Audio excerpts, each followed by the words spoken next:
Morning. Welcome to your Oaks July team meeting. Yep, the clicker. Here. Nope, she does. Okay.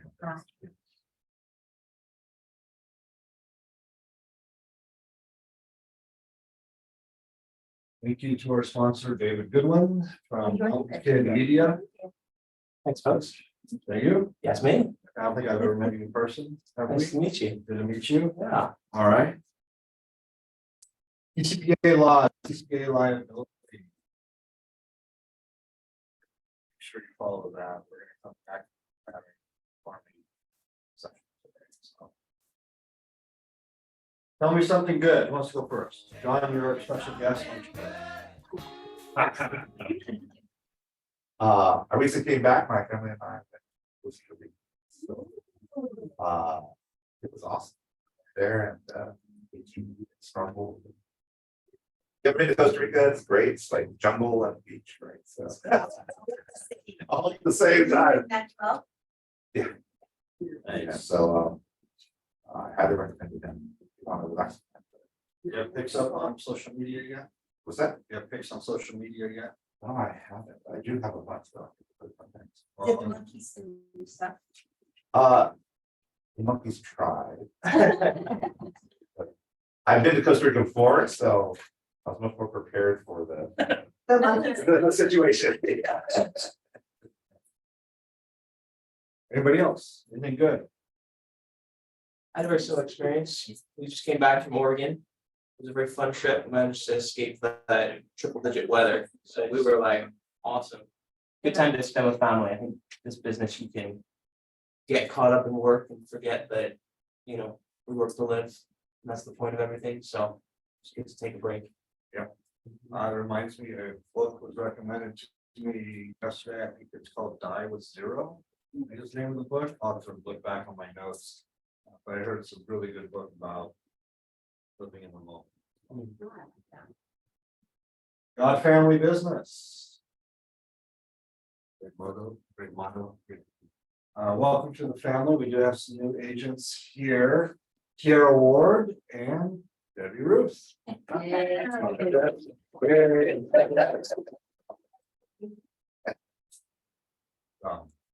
Just closed July 14th to July 26th. Aaron Mitchell, Barbara, is there going? So you're not here. Charles Walker, Josh, Laura Miller, Jasmine, Jose, Rohini, and Victoria. Very good. And if you look at it, there's a lot of the new agents that were brought on. Yes. That's nice. Yes. All right. Barbara, our new lunch coach. Market Center new barbecue this Saturday. 11:30 to 3. Yeah, please come. Bring a dish to share, bring family, A lot of fun. Bring shade. bring shade. I can throw shade, I don't know. A shade striker. I'll be cooking my mom's secret chicken recipe. So, and then we also have burgers and hot dogs as well. Think we're gonna have a, Fun. think we're gonna have a bounce house. I know we're gonna have water balloons as well. We have 15 million water balloons. Yeah. And if you come to me and say, this is really hot, I'm Barbara. no, it's only gonna be like 90, so like, it's gonna be a good weekend, so let's get out there. All right, just so you know, Yeah. Barbara, we did recognize you with one close. Yay. You are here. So, but back to the barbecue, bring a dish to share. Club every Wednesday. In person is the first Wednesday of the month, and the rest are on Zoom. If you're interested in high accountability, come see me. Let's chat about that. Make you set up to join clubs. If you have 4 pretty consistent members, so percentage wise, I think you have Thomas Speed. I will say in Thomas, we've had a very good success with it. That's what we Yes. implemented it here. And I will say the productivity level of the people in club dwarf are regular agents within those things. So if you're struggling with doing the lead gen, a lot of times it's just putting yourself in a group, telling people what I'm going to do this week, just helps you get that over that hump of doing the work. Yeah. Plus, people pay $1,000 a month for that purchase the gifts as well. Yeah, essentially. Some of you have thought like, I maybe need to join a team, things like that. This is not a team because you might have someone mentoring and guiding you every day, but this is the sort of bringing that accountability to you, so to generate your own. Space. And most successful agents have accountability. Yeah. One way or the other. Consistency and accountability, the two things. They don't have Schedule.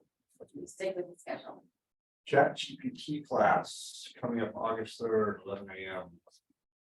PW Fair Oaks, bring your laptop. How many of you guys have used Chat GPT? Pretty productive. Asking a question. Yeah.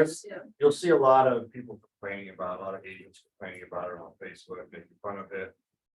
It's 100% user error. If you can't get it to do what you want, it's how you ask, what you ask, that are extremely important. Thank you. I did want to put one compliance thing on that. DRE is looking at it as well as other regulatory agencies. A lot of this, especially if you're doing listing descriptions and things like that, through it, which is okay. Just note some of the listers have been known to produce fair housing violations. Like it's talking about it's near this church, or it's great for families or something like that. So just be careful. Don't just copy and paste it in because you like it. Proofread it. Make sure you're thinking, is it talking about anything that could be construed as a special class, protected class from? I might talk about familiar status, gender, religion, all those things you have to factor in those. You would think the robots would be on that. Well, the robots take all the content across the internet and then try to learn for that and put it together. But if some people are putting Right. bad things out, wrong things out there, then it just takes that and puts it in there, right? Yeah. So Well, I look at it whether you have Chat GPT write it or a VA do it or an agent, a buyer agent, listing agent on your team. You're the list, you're responsible.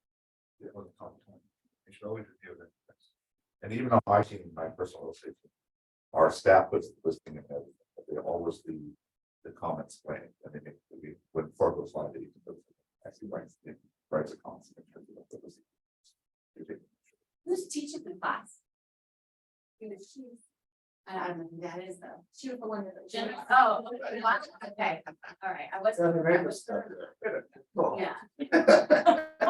No, And that's where I didn't know it was the same girl who ran the, yeah. Yeah, that's yeah, really yeah, good.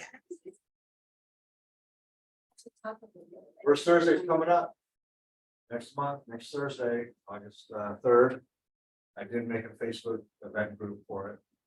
So if you want to sign up for it, you can use that to send out invites, anybody you want on social media too. And that event is about you and you only, Yeah. so it's networking and learning about the other agent, because you might be writing an offer on their listing and there's other lenders there, there's other inspectors there. So we're just having fun, a couple of hours just chilling and talking and hanging out. So the phrase, your net worth is your network, is incredibly true, so. Tailgate night, Friday, September 15th. Tickets are $25, food, baseball, and fun. So, just a reminder, when you go to the event, you're sitting on the grass, so bring a blanket or a low lawn chair. So now bring a high lawn chair that will make you. Put it away, put it away. Oh, look at that. Look, this is in the market center. John. So congratulations are Lindsay and Kelly Thomas on this. Second quarter awards. Our top 20.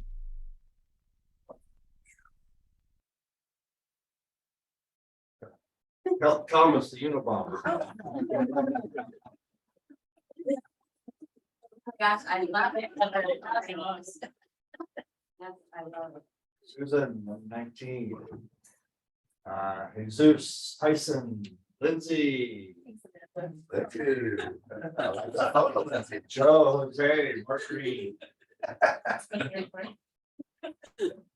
Judy, where's Aaron? Is Aaron here? Eric, Clifford. Cliff is new to our company as well. Pam, Christina, Chris, Michael. Jake, Josh, number 3. And I.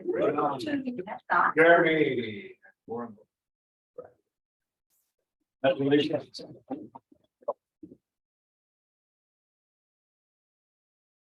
Individuals, top volume. Over 1 million in close. Chris, Laura, and Josh. Definitely.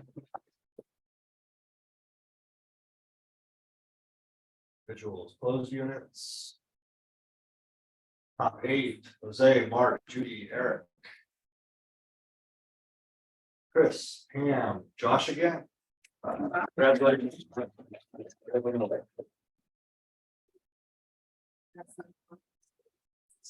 June 2023 awards. Top 10 for June. We have Chris, Mark, Judy, Eric, Cliff. Pam, Jeremy, Jake, Michael, and Laura. $1 Million Club. That's for June. That's for June. Very Jake nice. and Michael. Make sure we get. Who wants to do a million in a month? Pardon? Yeah, Who wants to do a million every month? Right. Yeah. yeah. Over 2 million. Who wants to do 2 million in a month? Wow. That is awesome. That is awesome. Well, and then she capped in 1 month, and now she has 11 months at 100%. All right, so in September, Vince and I are gonna do a really detailed class about farming, but I thought I'd give a little overview here. Thanks to Amanda for the graphics. What is a real estate farm? Valuable marketing strategy that involves planting, nurturing, and cultivating, just like real farming. Real estate leads that grow into future business. Typically, a farm is done close to your house. There are 2 different types of real estate farming: geographic, called geofarming, and demographic, called niche farming. Today, we're going to talk about geographic, with the different types, just so you know. Demographic refers to a specific type of audience, you know, whether it's multifamily, luxury, first-time home buyers, golfers, animal lovers, any type of niche that you can think of. And the really cool thing about Facebook advertising, is you really down with this too. So, geographic refers to a specific area, zip code, subdivision, small town.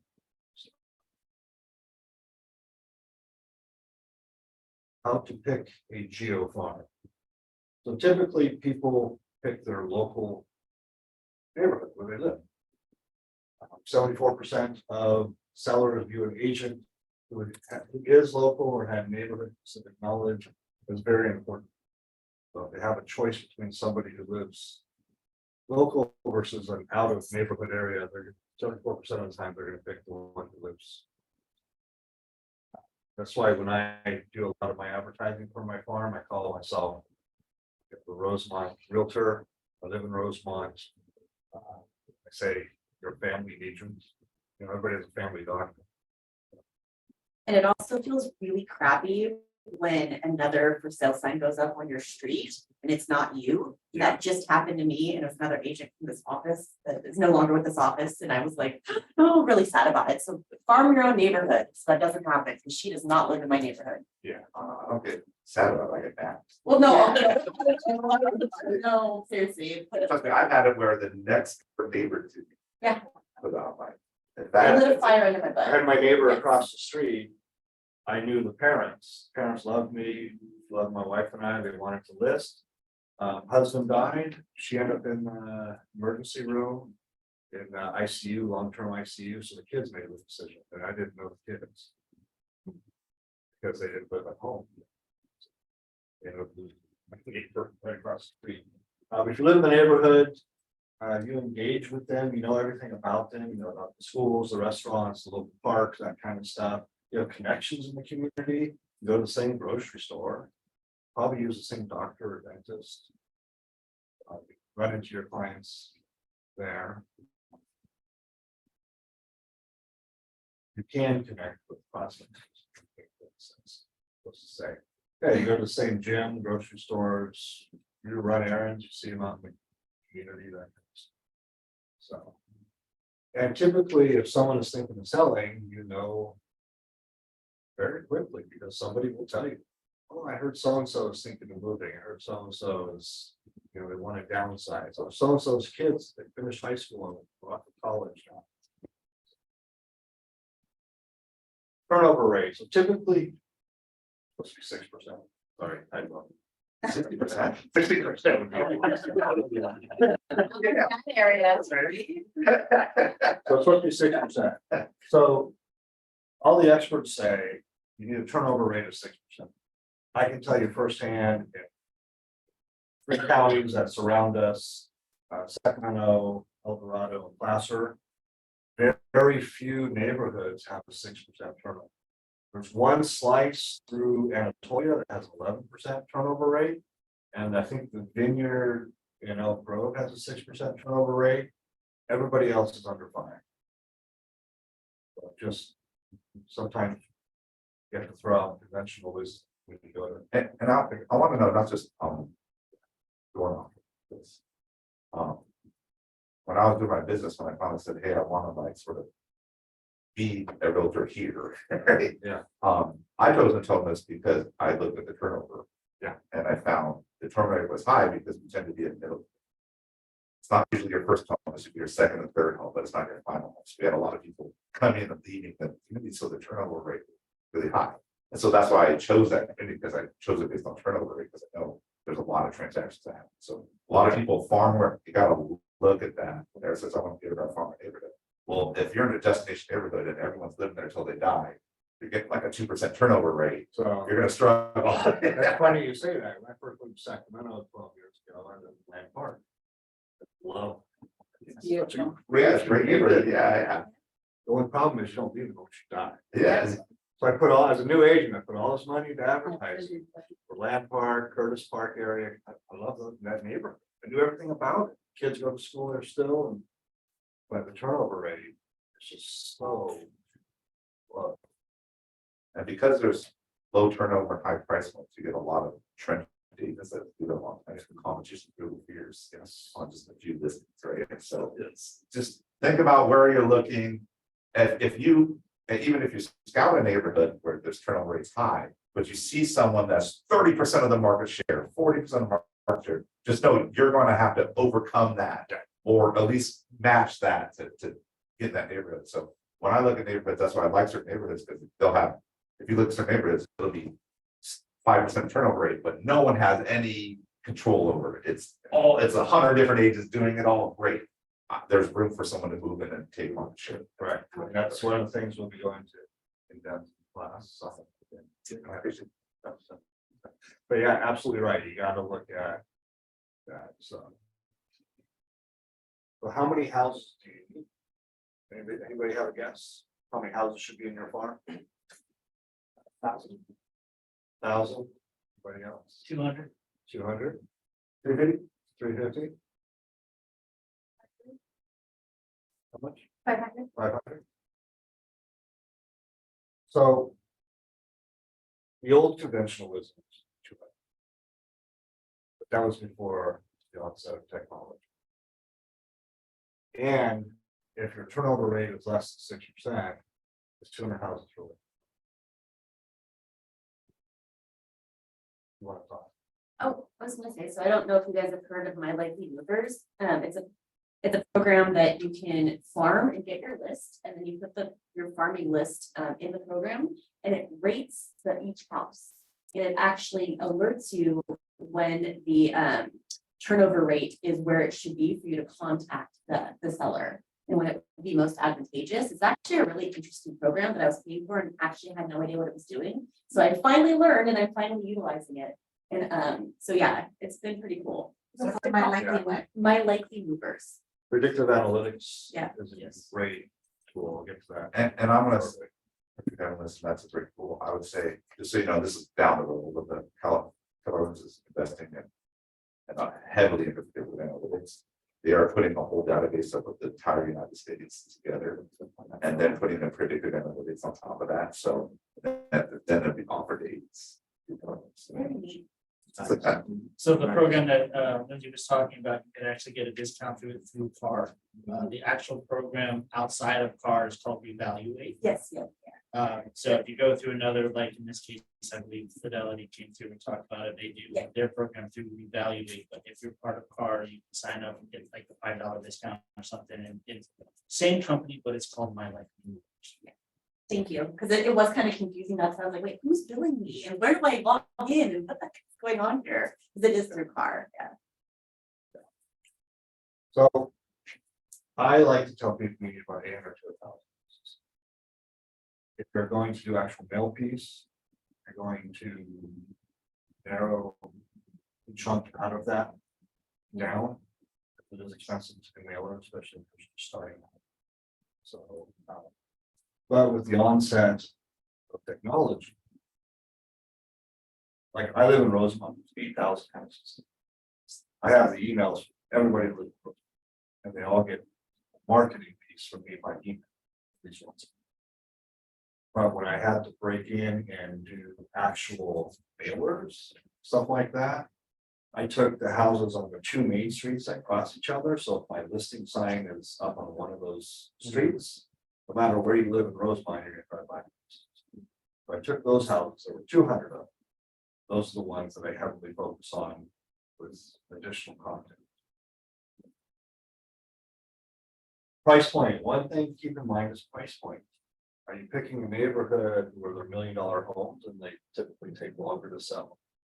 Are you picking a neighborhood where the houses are 350 to under 400, like South Side, or I was gonna say North Highlands, but I think they just went over 400 there. So you just kind of gotta, I recommend a great place for first time home buyers or second time home buyers, those kind of neighborhoods. So, and what do you do if there's already a mega agent in the area? It just takes you longer to break in. You're gonna have to hustle a little bit. Have to overcome their reputation for the area, but it can be done. But don't let that discourage you. As long as the neighborhood meets all the other criteria. I guarantee you 9 times out of 10, that mega agent, he doesn't live in that neighborhood. They're probably been doing it for so long, they're no longer involved in the elementary school. That counts. Pull the data. It was your local escrow title rep, OCT, CT are 2 examples. They all have free programs where you can pull the names and addresses. They also have on their program, you can see the turnover rate of neighborhoods as well. Yes. I was just gonna say, for those who have a farm, just know that you have to pay for phone numbers or addresses or. Get it, email get it, addresses. get it, Okay, I'll be get quiet. Sure. So. Full names and addresses, do not pay the full phone numbers and emails from title. Because they don't run their stuff to the BNC, they do not call the registry. I recommend, you can get super specific with the private data you want to pull. If you want, hey, I just want people that have owned for 7 years or more. The new data from ours, people are now living in the house for 10 years on average, not 7. That's something to think about. Skip trace the phone numbers and emails instead. Do not pull it from title or escrow. Mojo Cells is an example. I like Mojo Cells because for $59 a month, you can do up to 3,000. And they do check it against the DNC list.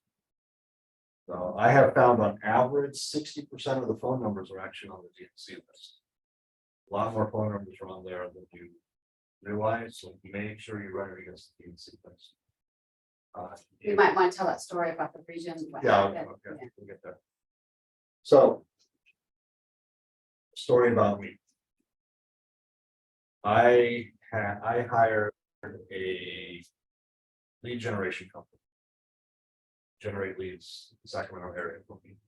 I did not know it, but they were Hey, I'm calling on behalf of Stephen Dekok. Did not know they were using that script, anything like that. They called someone whose number was on the DNC list. That person ended up suing. They sued me for $2,600. But I'm stubborn. I'm like, I didn't authorize them to call on my behalf, but I certainly called you. So I hired an attorney, spent $7,000,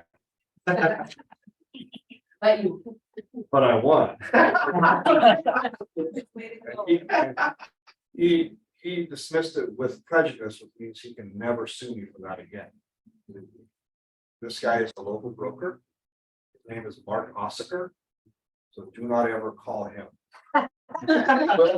He has filed over 25 lawsuits, most of them against other agents, and he is a broker. So just keep that in mind. It's so important. And that's just one.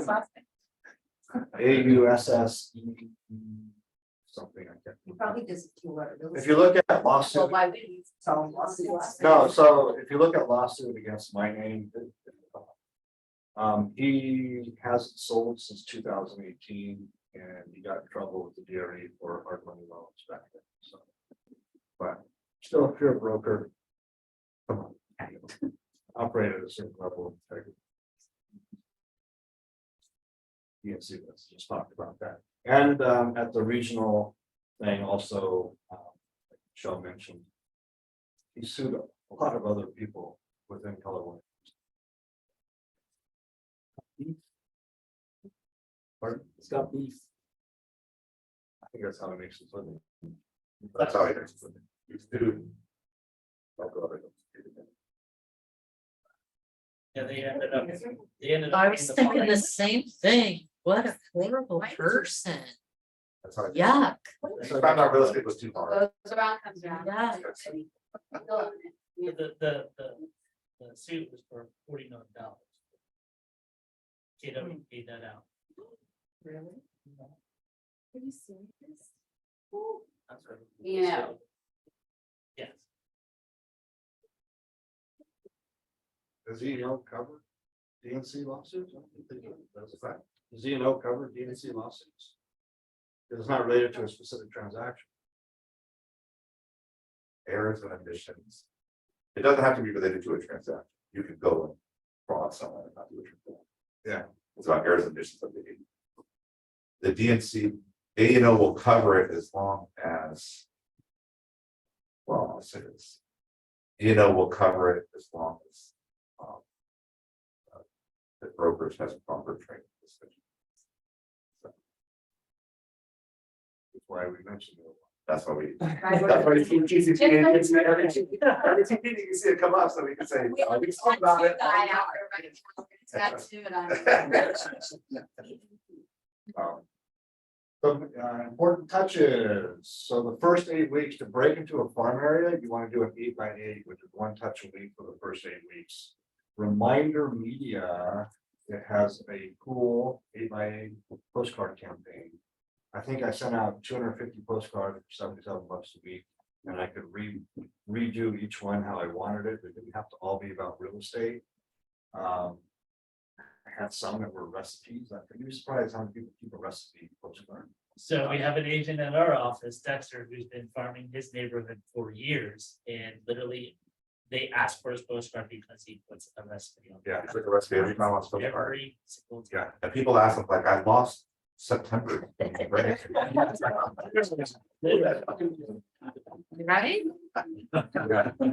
It's like very, very. That's only 300 homes, but Wow. he caps and he does his stuff. And- Yeah. But he works that so intently, he gets like 50% of the listings. And he didn't even start with postcards. He started with paper copies, black and white, putting them at the books. That's how he started. Of recipes? Just his. Actually, it was He his, uses the. over the fence, Oh, over is that where he gets his recipes? Yeah. yeah, he was using that over the fence. That's what he- Yeah. Philadelphia. Yes, and all that.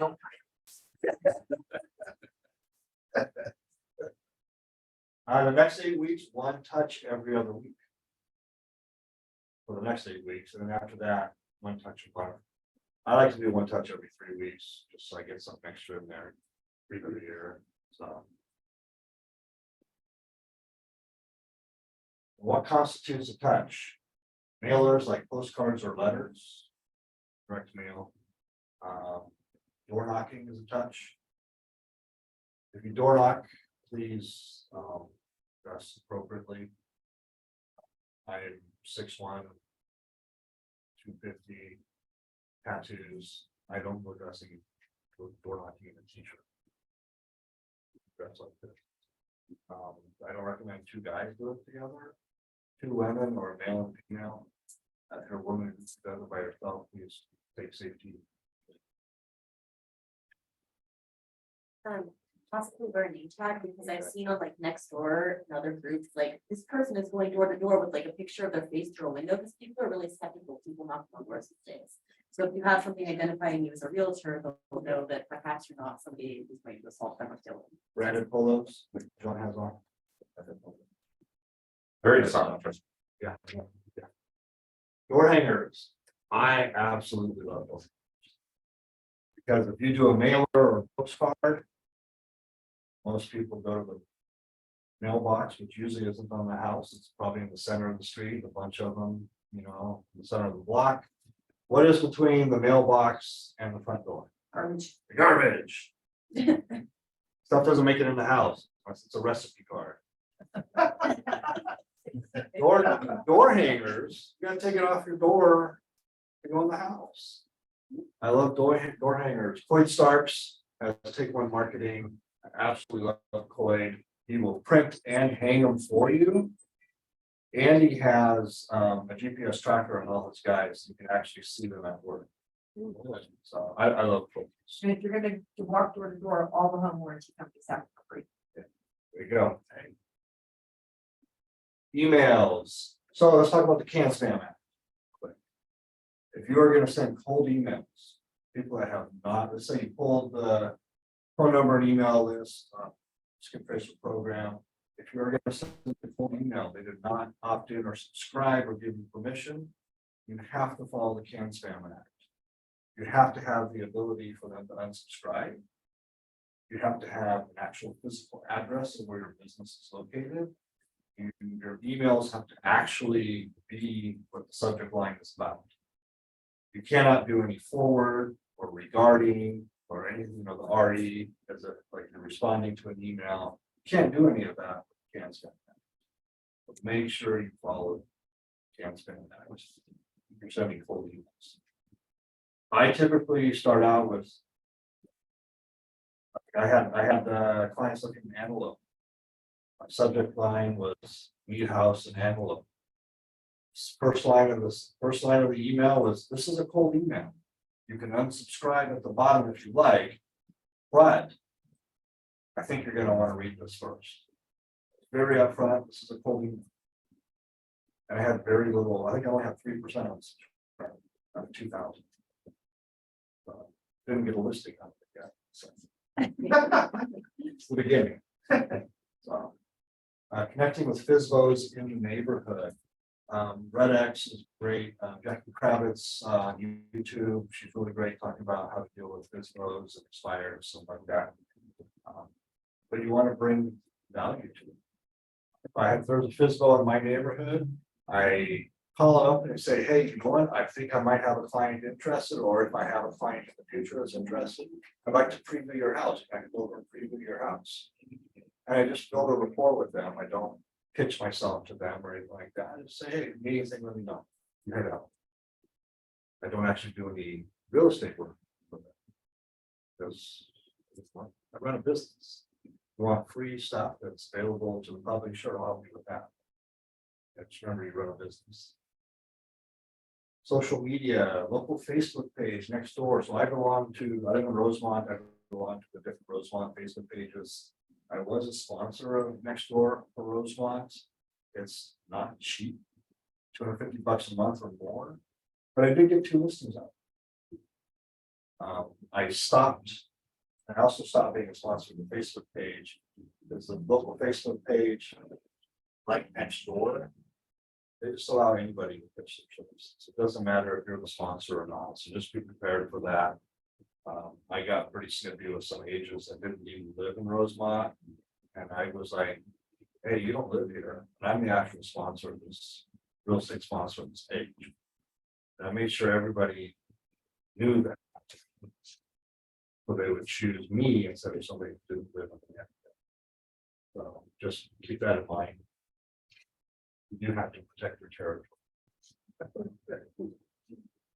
Facebook ads that target your community. Facebook is really good at drilling down and saying, you want to advertise to this zip code or these people or, this demographic, that kind of stuff, and you can do it through command. Lot cheaper. So for a lot cheaper, AW has a deal with Facebook to advertise. So just so you know, with command, you can't drill down super low. Minimum is a 15-mile radius. So we can't get that low, but Facebook can do their own thing. Yeah. So Flyers about the market, recipes, sports calendar. And to-do list notepads. To-do list notepads are awesome. I can't tell you how many I have. My house from other agents too, lenders that I don't use. I mean, to-do lists, notepads, or everybody loves it. I grab those wherever. I can go to a trade show, and it's like, oh, here's one on welding. It's a free notepad. Grab it. It's a great thing. People love that kind of stuff. And to tell us, co-owner with me down in Thomas, sort of farms that Thomas, and they always hand out those pens. That's the. I can tell you over the years, I've done countless listing appointments, so literally the seller's team knows. There's a notepad ever. That's on Brady. well, the I'm not other- sure if that's a plug for it. Yeah. Is that? The other fun thing too is sometimes they just don't go to the front door and they're going through the garage and you go to the front door and you're stepping on Sora's stuff, Yeah. they throw it on the ground. Yeah. So speaking of sorts, that reminds me, if you are. Whether you do it yourself, you hire a teenager or another company, if you are. Have door hangers or stuff to throw at the front door and stuff. Make sure it's not an active listing. That is a big no-no. Michael just did it to one of the listings. I was like, what the heck? Park bench, supermarket, shopping carts and billboards. This stuff right here probably won't get you any direct business, but that's not what they're for. They're for branding yourself, for marketing yourself. It's for staying top of mind. People are gonna be like, oh, I get this flyer. Oh, I've seen that guy's face. Oh, at the supermarket, that's where I see his face. So that's what that kind of stuff is. When you see those billboards, agents or vendors have billboards, you're probably not getting direct business from that, but it's yet another reminder, another touch. Other items to assist you, CRM. We're not using a CRM. Please do so. We provide command here. It's pretty robust. And it's free. If it's free, You have to pay for it. please use it. And Vince does a 36 touch class. You have not been to his class, you are doing yourself a service. When you just had a class, and what was that? Going over 36. 36 touch. And who attended it? And how was it? It was pretty easy to follow. You think it's gonna support your business? Yeah, what's it called, the two pound I found? Your My spirit? sphere. Mhm. Awesome. I do that class every month. So I'm glad you're taking advantage of it. It's smart. there'll be another one at the end of August. We'll be plugging it. You haven't taken it. Or if you're taking it, you're not utilizing it. Do it again. Most of the successful agents work their database over and over and over and over. Josh, you work your database quite a bit. What kind of things do you do? Well, all of my stuff's referral based. And it's people that have been in there over the last 10, 12 years. And so I'm just constantly in front of them, making calls, sending them notes. Just constantly interacting with, having conversation. And I believe your name was up there quite a few times, right? Yeah, I think I was a little bit. And Josh shows up. Yeah, right, he shows up. That's right. He usually beats me here in the morning. I'm like, what is that noise up here? When next office. It is 4:30 every morning, so. Yeah. Usherpa is another pretty cool website, usherpa.com. They do send out branded emails for loan officers and realtors. They do send out branded emails a couple times a month, depending if somebody's a lead. Or current client, you either are currently working with them or you have worked with them in the past.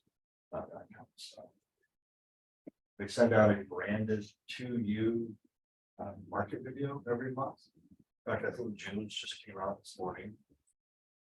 They send out a couple different types of emails throughout the month. It's all branded to you. It's another way to touch.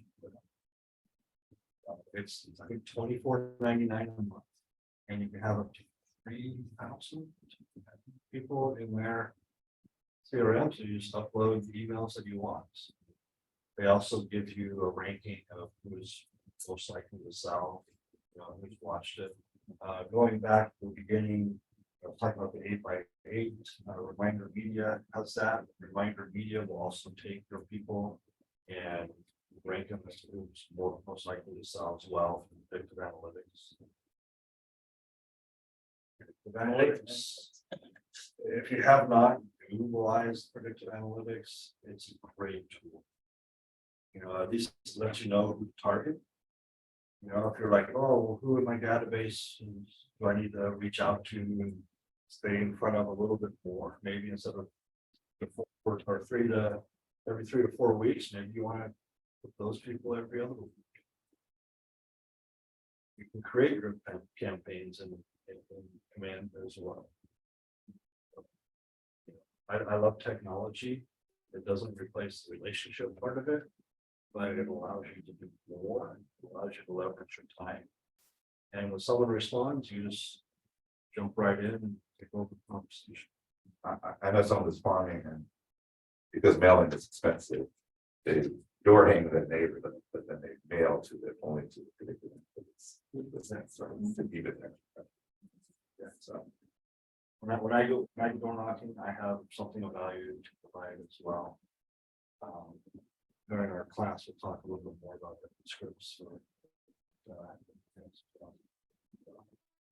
Questions, comments? Does anyone, do people know what predictive analytics are? Like, we've been using this word quite a bit. Do you know what it is? Or maybe information on who's most likely to sell for whatever reason. So what it does, what Facebook does very well, what Google does very well is trace your habits online. So if they're going looking at realtor.com and other stuff, looking at houses, looking at moving things, looking at whatever that moving, it ranks those things higher, puts them higher on that list. So that's where they're getting this information. That's it for today. Oh, here we go. Here's a little graph here. Let's look at, the turnover rate here is ridiculously high. It doesn't really make sense, but just for, so you know, if you're not to choose between area 1 and area 2, because most agents are like, oh, which area do I pick for a farm area? One area has 300 homes, the other one has 400. The turnover rate, the average sales price, the average commission per sale, the income potential. Look at that. 100 more homes that are priced slightly higher. A lot of agents, when they're like, oh, I need to do more business. A lot of times, maybe it's not that you need to sell more houses. Maybe you need to start selling more expensive houses. That's a way to increase your business as well. Maybe you're farming an area where the houses are 400 and maybe you need to pick another area where they're 5 or 6. Granted, you'll be starting over again, but you can still farm your current area while you're breaking into that new area. People are looking to build teams. It leads. Regions. Maybe breaking into another farm area. A great way for you to start generating leads to your agents. That's it. Any questions? I do want to add a comment, just so you know, because of the market and what it is. You're right, normally on average, across America, it's 6% turnover rate.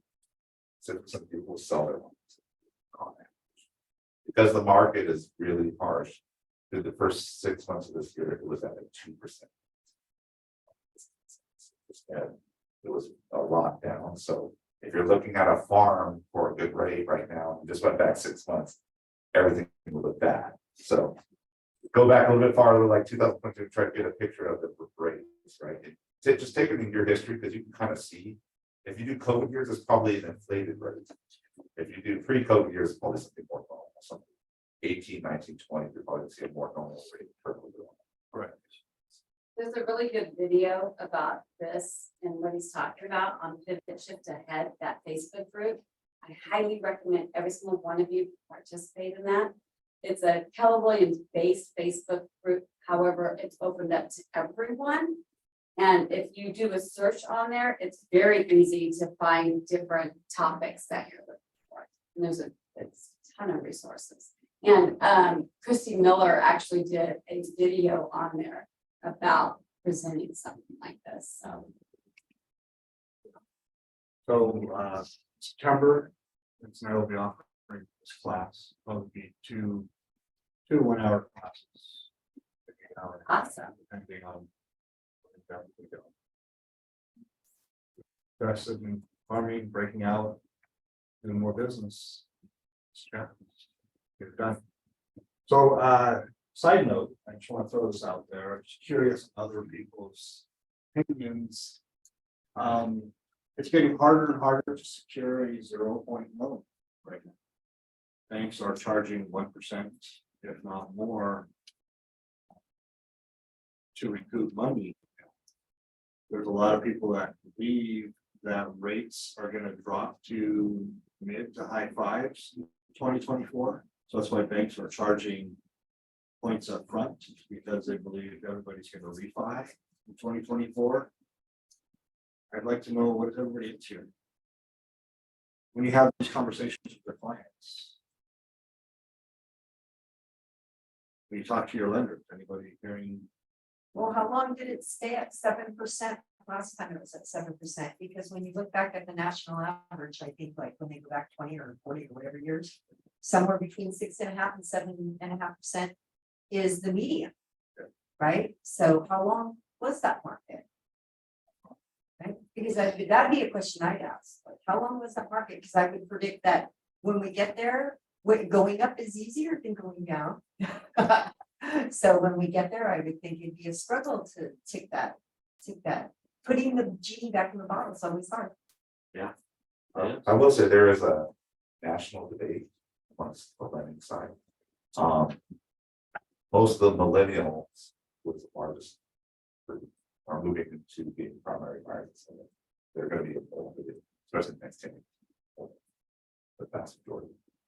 They have been used to 4%. Yes. That is what they grew up with and what they want to sold with. And there's a thought that they just will not accept 6-7%. Even though that's the average, like our parents, and we've seen it, our parents have seen it definitely. They're okay with those rates. They've seen those rates before, but that there's a fundamental thing, like it has to get back in the 5s or 4s. Otherwise, it won't just move the market. The market just won't move if it doesn't, right? And we'll see. I will see. But most project, yeah, it's going to hit in the 5 range and probably stay. It'll take a downturn to get it to 4 range. When I was doing loans, we would do debt consolidation as well, right? 14%. Yeah, I mean, and they're like, okay, you know, what's my payment? It's lower than this. Yeah, okay. So, you know, it's all mindset. It's all how you attack it. Well, and those same people have credit cards at 23%. Yeah. So their shoes are 20%. Yeah. Their coffee or whatever it is, they put their. I will say, we are seeing a lot of cancellations, Mhm. a lot of cancellations, and a lot of times the sticker shock. Remember, the rates are so fluid right now. So a lot of times they're getting pre-approved 6 weeks ago, they finally get a contract. And now they're getting quoted at the new rate, just 6 weeks change, and it's up their payment $300 a month, and they're canceling, right? So if you have buyers and you're gonna get an offer accepted, go back to your LO and say, what's the current payment now? Get them to the front of the buyers, because we've seen a lot of this. And John, correct me if I'm wrong, but lenders are doing the pre-law. And when you have your buyer, I send the pre-law, right? There's some that can do pre-law, but you have to do what we call a full underwrite, where you underwrite the file short of appraisal Right. to get that one. Yeah. So, and I can tell you, with my real estate team, on Bryce Price, most of our buyers, if they're questionable at all, or rate sensitive at all, we're doing a full underwrite. We say, just take a week or two and just do a full underwrite on your file, so you get it clear exactly what rate you qualify for, because remember, it's not just the current rate, but rate is now highly sensitive to down payment, highly sensitive to credit score. So the average may be 7, but their credit is low, they have low down payment, the credit's a little iffy. Now they're at 8.125, right? Because and that where you can stick a shot on that. They're quoting initially at 7 and then it bumps it later, right? Because we don't have that. What would be the disadvantage of just not getting them fully under? What is the disadvantage?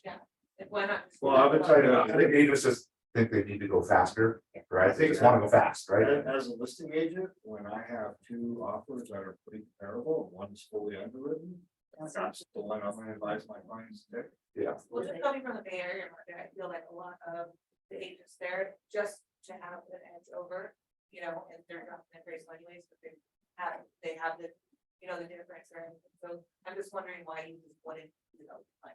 I just think all our lenders here don't do that. Yeah. Yeah, I think it's just a tradition and not the practice. Yeah. And I, You request that thing? no, just be careful, not all lenders will do what we call TDD approvals. So, and that depends on their underwriting capacity, how quickly, and some will do it, just get the timeline. Some are gonna be like, we'll do it, but it's almost a back burner, so it's like 3 weeks to turn this. Some lenders are better at doing it, they niche certain amount of time to make sure they do the TDD, so we do it with our lender, we get it about a week. It takes about a TDD approval, right? So, yeah, but you want something about a week or 2 weeks that you turn that around that TDD approval. They gotta be responsive with their docs, but it's really good, you can write shorter timelines. I mean, we can write 17, 21 day closes with these loans, you're waiving the loan contingency up front, right? So it makes it very sexy to this. And they're not gonna cancel. I don't know. Yeah, the loan sticker shock is there, the rate they're getting is the rate they're getting, and if you have certain, that's a pre-lock, they lock the rate, right? And so, and that's why we say this is a skills-based market. Yeah. As an agent, you have to be very savvy with your buyers, right? You gotta cocoon them and protect them from the vagaries of the market if you can, right? And make it a smooth transaction for them. A lot of that is you just can't just say, yeah, pre-approved and we're off and running, right? And then, They're 1 page. yeah, exactly. And what you're doing is you're gonna put all the potential fires and issues post escrow, and that's how things fall out. And then you get disappointed. You put all this time in, post escrow falls out. If you can mitigate those fires on the front end, if you have a TV crew, then you're writing a better offer, a cleaner offer, a more sound offer, and then you have less fires. Yeah, I'm one of the few agents I work, private buyer I'm working with. Before I even submit the offer, I call the LO and I say, these are the numbers we're submitting that would work for you. A lot of times we put offers together that, okay, this is what I think will work, and then the loan offers are like, but what is this? Or we're asking for a credit, a seller credit, and there are limits. We're asking for a seller credit before we even get to the repair stage, repair contingency, that can interfere with. Wait, you're saying I have to have a relationship with my lender? What? Yeah, I know. Odd, isn't it? And the RPA changed recently where it explicitly allows a listing to contact. There's explicit instructions, authorization, I should say, yeah, for the listing agent to contact the buyer's lender. If you're on list site, you need to do your due diligence. Yeah. You need to do your due diligence on it. The last thing you want to do is get 17 days, 21 days, do a notice to form and they're canceling. It's not good, right? Now you're buying, so it's like, what the heck, right? And so just make sure you have to bulletproof your stuff. But you need to operate as if rates are just the rates. The rates are just the rates. Yeah. And you have zero, you have your business, you have zero control on it. You can make your budget with a 2-1 buy down or some of the niche products. But you're in this market, if you want to perform in this market, you need to just live with those rates and be able to talk with those rates. I can tell you, my team has changed also. We changed our practice last year, but all our buyers now, we do a buyer consultation and we do buyer broker. You know, work with a buyer without a buyer. And we do that successfully, and we've had no problem. We closed 5 buyers in the buyer, all signed buyers. We actually had a buyer. We had to put the deal together. We actually put a deal together. Flood insurance was the issue, was like just a small spot in the neighborhood out there that had flood insurance, and so it kind of tanked the DTI actually. And so we had to cut some things that actually added about $300 to the DTI, which we had mitigated to go. And part of the reasons we've got the sellers to drop the price to make it all work, and we had to cut our commission to do it. But we had a buyer broker, and when the buyer says, "Hey, we're going to cut the commission, but you're going to make up the difference," for the buyer broker, we had no problem. Don't you think a buyer feels like you're more working for them, like on their team when you do a buyer broker agreement? Yeah. Because I think in the past, you know, sellers do a listing agreement, they're engaging with you. And then you get the buyer in the car and it's kind of like they're your friend there, not your friend next day, and they're wondering who else you're working with. So I would, if I was a buyer, I'd feel like, okay, you're committed to me. Yeah, and there's more to it. We actually have a buyer. We have a listing in this. I used to live in this, there, David in West Side, the Rivers, and we did a buyer consultation. And they're an elderly couple. And they're like, we want just a single story, and we only want this neighborhood in the gate. And there's like 200 homes there. Don't turn over that often, sort of destination neighborhood. So we're like, okay, this was 8 months ago. We signed a buyer broker, and one came on yesterday. We're like, we want to write an offer. They just came to us, right? So we want to literally, because like you said, they're committed. They sign a buyer broker. They know you're on your side. That's who you're working with, right? And so some of you are worried if you're using showing homes, or I say this, agents who use their ability to access a door as their value proposition to buyers, you're going to lose this market. You're going to lose this market. You're going to have unloyal buyers and have better agents that come along and do skill based. And I will say, there's also a lawsuit happening that's class action with the DOJ. Little lawsuit. What? It's just a little. Little lawsuit that says making sellers pay a buyer's agent commission is violating antitrust. That's which, From a certain point. and a certain point of view that could be viewed as accurate.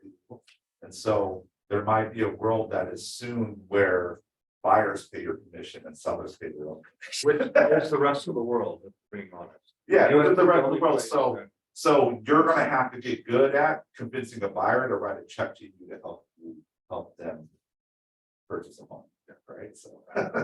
Is that only in California or in the United States?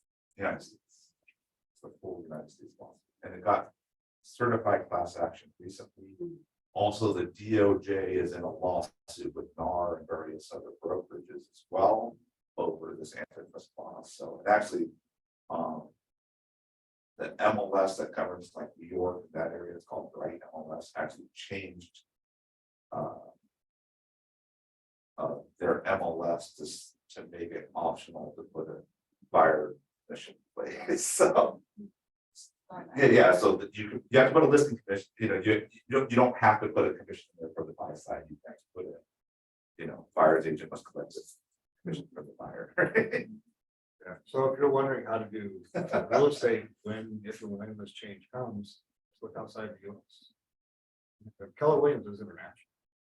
You have questions about how they do business. There are tons of people you can connect with. Yeah, there's tons of teams already that are doing buyer consultations that we can connect you with that are already doing it. Do a class on it. Yeah, and just, just think about how much effort and time and what you do for your listing presentation for your sellers try to head off the objections, get the price right, all those things you're doing to have it, good for, have all that set up. All you have to do is take that same mindset, do it for buyers. What are buyers scared of? What are they gonna do? Okay, that's why we do full TBD approvals, right? So that we, Or buyers. yeah, so yeah, we do, and it's a car form, literally, and people like, that car form's so hard, so I said, you gotta commit me. We don't use our own form, we use the car form, our buyer broker agreement is the car form, right? So we're putting that scary form in front of people that's 4 pages long, and they're signing it all, right? So, and We use the buyer broker agreement for our needs. yeah, so it's just what you're doing is not putting enough value up front in that presentation, or you're just skipping the whole buyer consultation. Let's meet at the doors and see a few houses and go to Starbucks and talk, right? Kind of thing, right? So,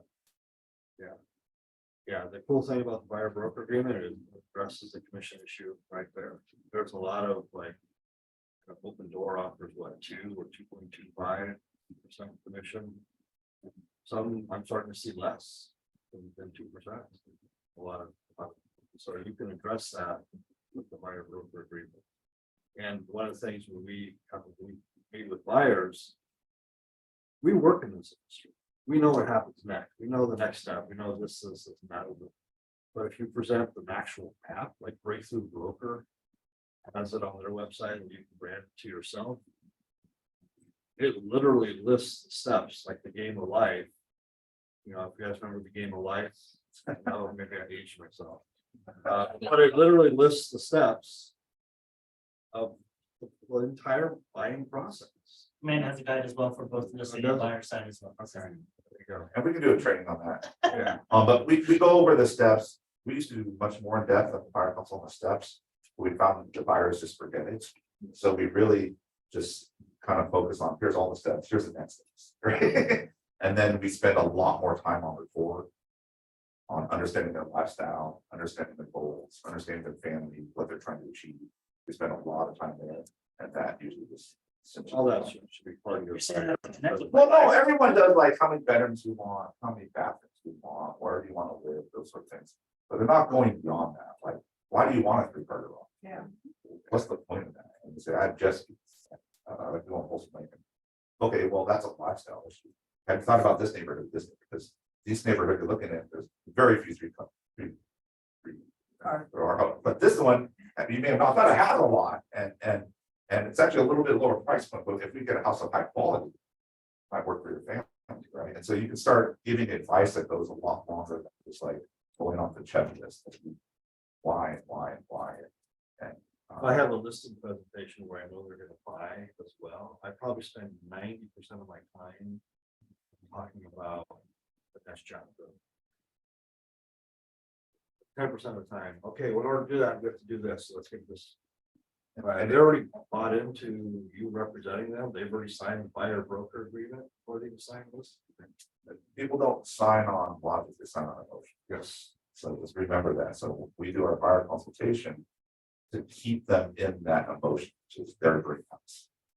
Where they want to go. Most people, so you gotta ask, are you an attorney or are you an engineer? Because there's a few. So when you were talking about, how to do a farm, my first thought went to, what I would do is I would start out with how much money I wanted to make, right? And I would take how much money I wanted to make and I would take fees off that. Then I would look at a neighborhood, then how many need to be in that neighborhood? What were my percentages if I have another agent in that? And then what are my chances of achieving that with that farm? So I would start from one end So and if you go come to our backwards. class. Does that mean? I even work at like, how far, wide are the lots? Like, how far do I have to walk from door to? Part of the reason I work in the is because I was like, I know the neighborhoods where it's gonna take longer to walk this neighborhood because it's just wider on the. Like, you go out to Granite Bay, a farm Granite Bay, well, you're walking a lot to hit each door, right? I mean, literally, you go to Orangeville, you're walking a lot to hit each door, Good right? exercise. That's good exercise, but just think about your time standards. My walking is gonna be 10 hours more on this neighborhood than it would be in this neighborhood. This is the answer. And heck, maybe it's more expensive here, right? So. Can I just very quickly say something about the buyer broker agreement again? I think that in general, realtors need to have more education on it, because I actually had a buyer broker agreement signed. A buyer was with me for a month. He then calls me up, I had written a ton of offers for him, showed him, I don't even know how many houses. And And he said to me, Lindsay, I got pre-approved by another lender, the seventh lender. He did not work with the lender the three that I recommended to him. He said, this lender said that if I work with one of their preferred agents, then they'll give me part of their commission. Will you do that? And I said, you know what? I'm not comfortable with that. I've never done that before. I've been working with you for a month. I've done a lot for you. I'm kind of like, no, I said no. So he ended up, and if I had a buyer broker agreement, he ended up closing with somebody in your office. And, but I, not really understanding the buyer broker agreement, didn't understand what I could do. Yeah, and that's you the know, thing, you understand, and I want, sorry, I'm not me personally. I've helped agents win on a buyer broker agreement, but yeah, you need, like, if you close with the buyer and you have a buyer broker agreement. They owe you, you've gotten the commission. You said, Right. you It know, was just- send over the commission, your agent violated the buyer broker, and we've got it for brokers, right? So, Yeah. So the older agents, when I say older, people have been in business for a long time, say, oh, those don't hold any. oh, they, don't have any teeth. They do. they've held in court, held in arbitration, I've seen it, so. It's kind of weird though, like, oh, they know them, they're in your office. Like, I'm just like, I'm not gonna do it, but. It used to be a one pager, it's never. Yeah. been a report. No, it's pretty robust, Yeah. but if you don't fill it out properly, I've had it where they've come to me and it was on my team, and we closed the deal, and they're like, I had a buyer broker agreement. But they had no date period in there, it's an invalid agreement, because you must be at the beginning of that date on this, it happened to be accurate. Yeah. And that was Cole Banker, was very legal, and the lawyers came back and said, yeah, there's no valid. Right, so, just, if you're gonna do it, make sure you fill it out correctly. And I can tell you, we have buyers that walk away from our team because they won't sign it, or they want to do things their own way. And we tell them, like, if you're gonna be our person, you work with our preferred lenders. We don't do certain banks.